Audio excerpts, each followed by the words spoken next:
Hello guys, so for today's video, magluluto ako ng sinigang na manok with puso ng saging. So tara na guys!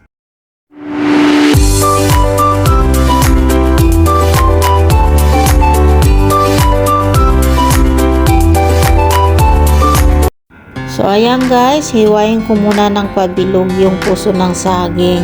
So yung ibang naghihiwa pahaba, pero akin pabilog para maiba naman, at saka madali lang madurog guys pagka pahaba. So yan na yung pinahaba ko, dahil pag pinutol ko pa yan ng pabilog wala na. So ayan siya guys, pabilog na, makapal yung paghiwa ko ng puso ng saging. So ayan guys, samahan nyo ako sa aking pagluluto ng sinigang na manok with puso ng saging.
So ayan na guys, tapos ko na maghiwa yung puso ng saging. So ayan na, nangitim siya guys.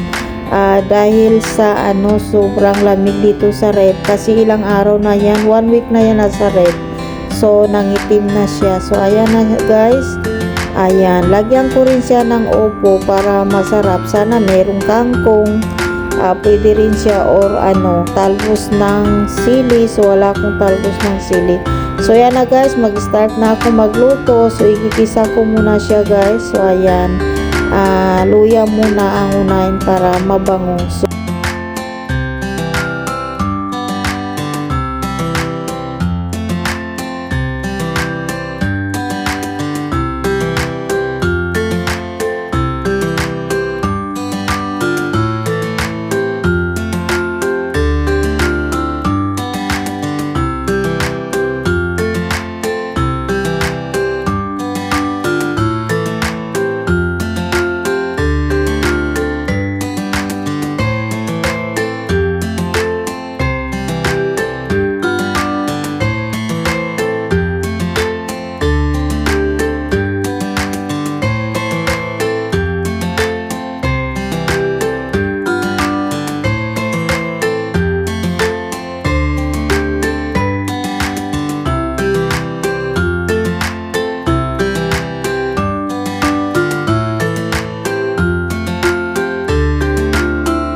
So, yan yung manok guys, ang gagamitin ko. So, hiniwa ko ng sa gitna. Hindi ko na hiniwa ng maliliit kasi ayaw ko nung maliliit na hiwa. Gusto ko ganyan lang siya. So, ayan na siya guys. Naglagay rin ako ng tanglad. So, lalagay ko na yung manok kasi na, brown na yung mga aking sibuyas at luya. Ayan, meron pang tanglad. Nakikita nyo dyan guys. Nilagyan ko ng tanglad kasi sinigang or sinabawan, parehas lang yan. Gusto ko kasi yung amoy ng tanglad guys.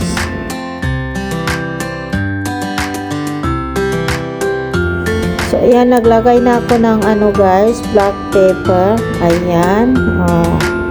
So, next na ilalagay ko yung garlic na powder. So, ayan, powder na ano yan, garlic na powder yan guys. Para matanggal yung lansa niya. Maglagay rin ako ng bell pepper na powder. Ayan, matamis-tamis pa yan. Nakakatanggal din ng lansa yan guys. Kaya, wag na kayo magtaka kung medyo pula yung tubig mamaya guys. Siyempre, mamumula yan dahil pula yung red yung bell pepper na powder.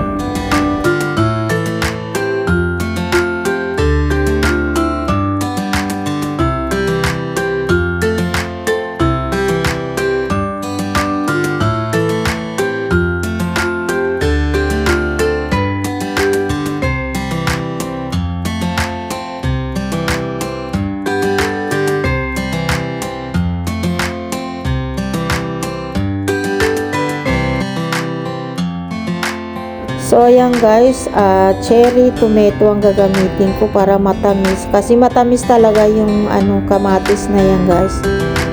Cherry tomato, matamis siya. So, kahit hindi na ako maglagay ng asukal. So, ayan, meron din akong celery. Celery ba? Celery sabi nila, tawag nila. So, naglagay rin ako dahil mabango rin yan, pagtanggal din ng lansa. So, ayan guys. Hindi ko muna siya guys, sayang ko na lang ganyan para maglambot yung kamatis at madurog. So ayan, hintayin na lang natin mamaya yan. Durog na siya, ang malambot na dinudurog ko. Kasi yung mga nakikita ko sa iba, dinudurog yung kamatis. Ayan, malambot naman yan kasi maliliit lang yan. So ayan guys, so ayan, tuloy na lang natin pagluluto guys.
So, ayan na, naglagay rin ako ng sili guys. Ayan, maglagay na ako ng asin.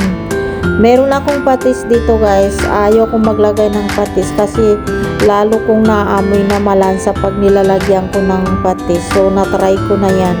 So, ayan na, nilagyan ko na siya ng tubig guys. Kasi yung manok, nakikita niyo yung manok, nasusunog na siya, nagiging brown na. Pero okay yan. Parang prito na rin. So, ayan, namula tuloy yung yung sabaw dahil doon sa bell pepper na powder. So, okay lang yan. So, ayan na siya, guys. Oh. So, nilagay ko na yung puso ng saging. Grabe, guys. First time ko magluto ng ganito with puso ng saging. Ayan. Marami kasi binili yung guys, yung asawa ko, nag-order kami. Ay 4 yung in-order niya. So, 2 beses din ako nagluto ng ng puso ng saging. So, last na yan. So, ayan na siya guys. Naglalaway na ako. Namiss ko kasi itong gulay na ito guys. Lagi ko itong nakikita na niluluto ng mga tao. Sabi ko, makatry nga magbili ng puso ng saging. Yun, pinabili ko siya nung nagkataong nag-order siya sa online.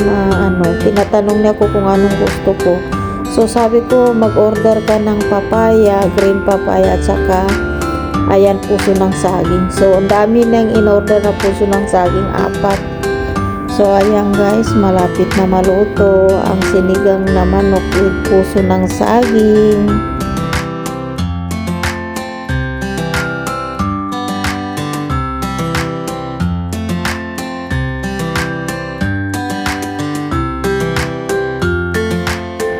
So ayan guys, ilagay ko na yung upo. Yung upo, napakasarap din yan guys. Sobrang paborito ko yung upo. Minsan nagluluto ako niyan guys.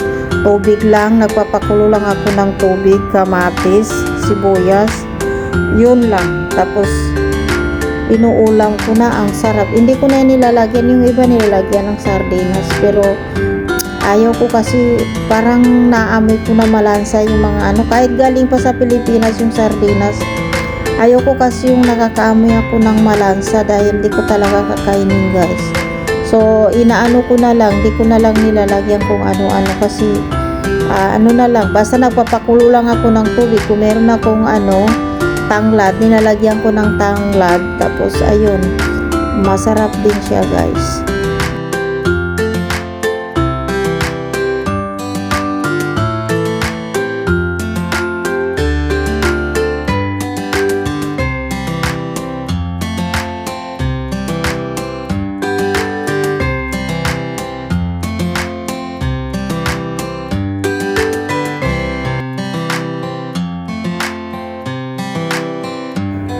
So ayan na siya guys, luto na yan kasi pangit naman yung upo na overcook. So half cook lang siya. So ayan, nakita niyo yung manok guys na medyo sunog na pero masarap pag ganyan ang kulay ng luto.